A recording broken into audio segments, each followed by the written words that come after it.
Shalom Aleichem saudara-saudara yang dikasihi Tuhan dimanapun saudara berada. Rumah Tuhan adalah rumah kita, menjemaatkan keluarga dan mengkeluargakan jemaat. Jadikan GKT Banyuwangi menjadi rumah rohani, tempat kita saling menguatkan dan menumbuhkan.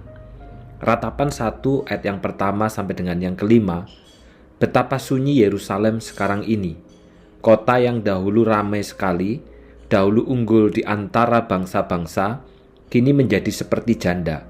Dahulu kota yang paling dipuja, kini telah dijadikan hamba.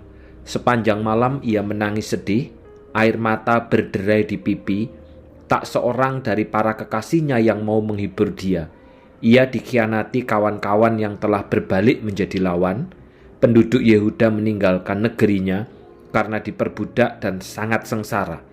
Kini mereka tinggal di antara bangsa-bangsa, tanpa tempat yang memberi damai sentosa. Musuh mengepung mereka pada waktu mereka sengsara. Pada hari-hari raya tak seorang pun datang ke rumah Allah. Gadis-gadis penyanyi di sana menderita, dan imam-imam berkeluh kesah.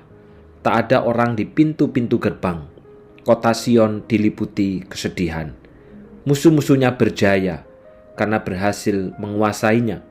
Tuhan membuat ia menderita karena sangat banyak dosanya.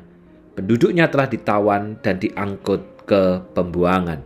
Saudara, apabila dosa itu saya ibaratkan seperti bau yang busuk, seperti bau yang tidak enak, maka betapa sebenarnya kita semua ini memiliki bau yang tidak enak itu.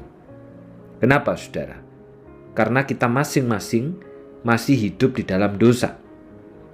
Namun ada orang yang berpikir bahwa dirinya itu harum, sedangkan orang lain itu yang busuk.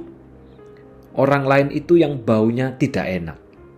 Nah, saudara, di dalam ratapan pasal yang pertama ini ada 5 kali kata keluh kesah. Atau kalau secara harafiah itu adalah erangan atau mengerang itu digunakan. Jadi sebuah erangan karena kesakitan yang parah dan sungguh tragis. Karena Yerusalem yang dulunya begitu terhormat, yang terkenal sebagai kota suci yang harum, kemudian Yerusalem menjadi kota yang terbuang, terhina, dan busuk. Bahkan digambarkan seperti orang yang menjadi budak atau pekerja rodi. Nah, saudara, seluruh pasal 1 ini menggambarkan kondisi umat yang dihukum Tuhan dengan tidak tanggung-tanggung. Allah menunggang balikkan setiap tatanan yang ada dan mengorek kehormatan umat sampai ke akar-akarnya. Sebagaimana digambarkan dalam ayat 5. Mereka yang dulu adalah musuh umat, kini justru Allah izinkan berkuasa atas umat itu sendiri.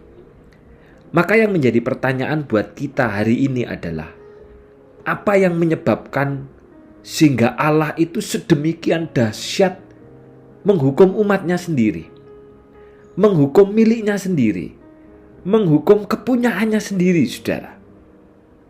Apa kira-kira? Di dalam ayat yang kelima dikatakan begini, Tuhan membuat umat menderita karena sangat banyak dosanya. Ternyata ini yang menjadi persoalan, saudara. Kenapa Allah begitu dahsyat menghukum umatnya, menghukum miliknya? Karena sangat banyak dosanya.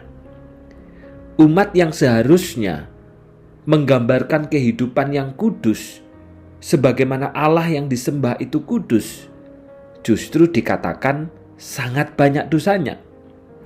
Umat yang seharusnya menjadi miniatur kehidupan kerajaan Allah, yang penuh kekudusan dan kebenaran di tengah-tengah segala bangsa yang melakukan banyak kejahatan, justru dikatakan oleh Allah sendiri sangat banyak dosanya. Saudara, ini bisa terjadi loh di tengah kita hari ini atau gereja hari ini.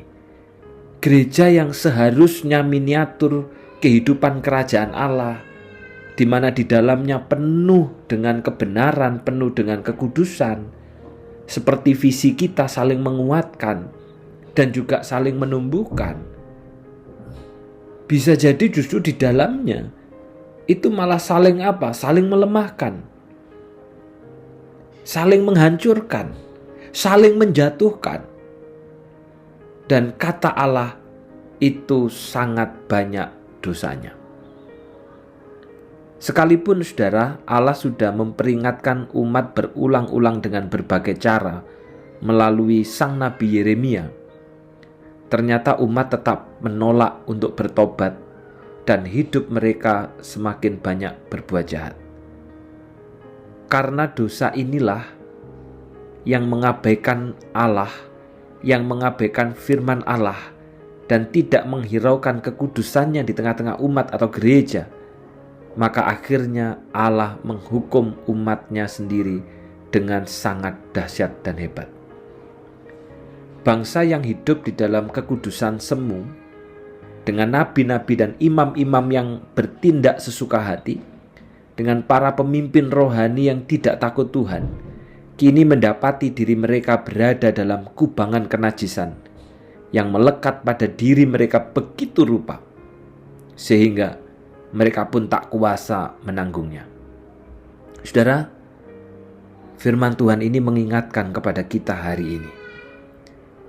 Mari kita tidak lagi berlindung dalam kata anugerah untuk makin hidup membuat masalah. Contoh, kan saya diselamatkan karena anugerah.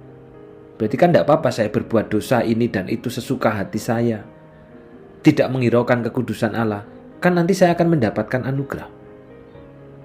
Mari kita juga tidak berlindung dalam kata sekali selamat, tetap selamat, untuk semakin berbuat jahat.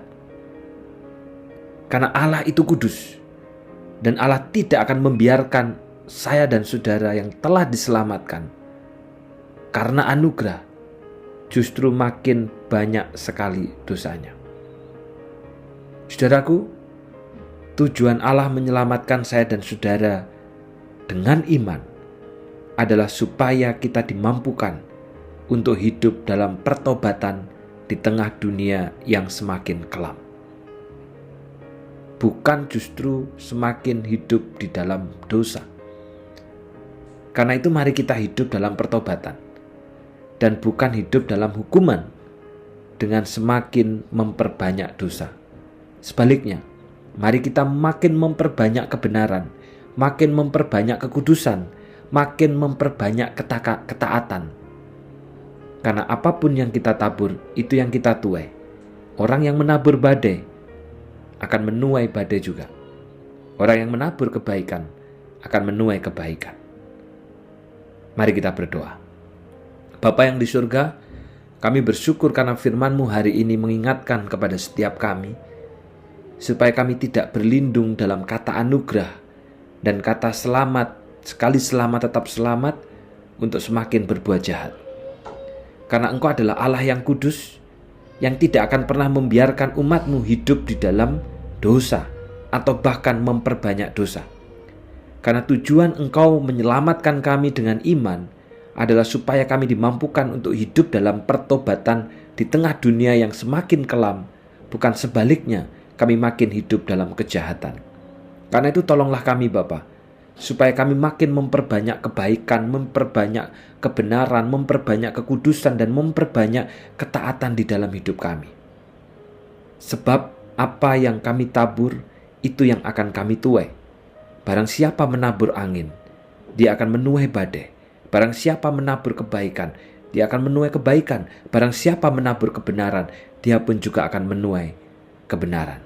Secara khusus berdoa untuk dua keluarga kami, yaitu Eko Sunjoyo yang hari ini berulang tahun di dalam kasih dan kemurahan Tuhan. Engkau berkati Tuhan, supaya Eko pun makin terikat dengan perjanjian, bahkan segala rencana yang dirancangkan ke depan, Tuhan kiranya Engkau yang menyertai. Demikian juga untuk Ibu Christine Widya Triwindari atau Mbak Wiwin, Tuhan juga tolong supaya hidupnya adalah hidup yang berpegang pada segala perjanjian yang telah Tuhan ikatkan. Tuhan berkati hidupnya dengan segala kasih dan kemurahan Tuhan. Dalam nama Tuhan Yesus kami sudah berdoa. Amin. Selamat ulang tahun untuk Eko Sunjoyo dan juga Mbak Wiwin. Teruslah berpegang pada perjanjian. Tuhan memberkati.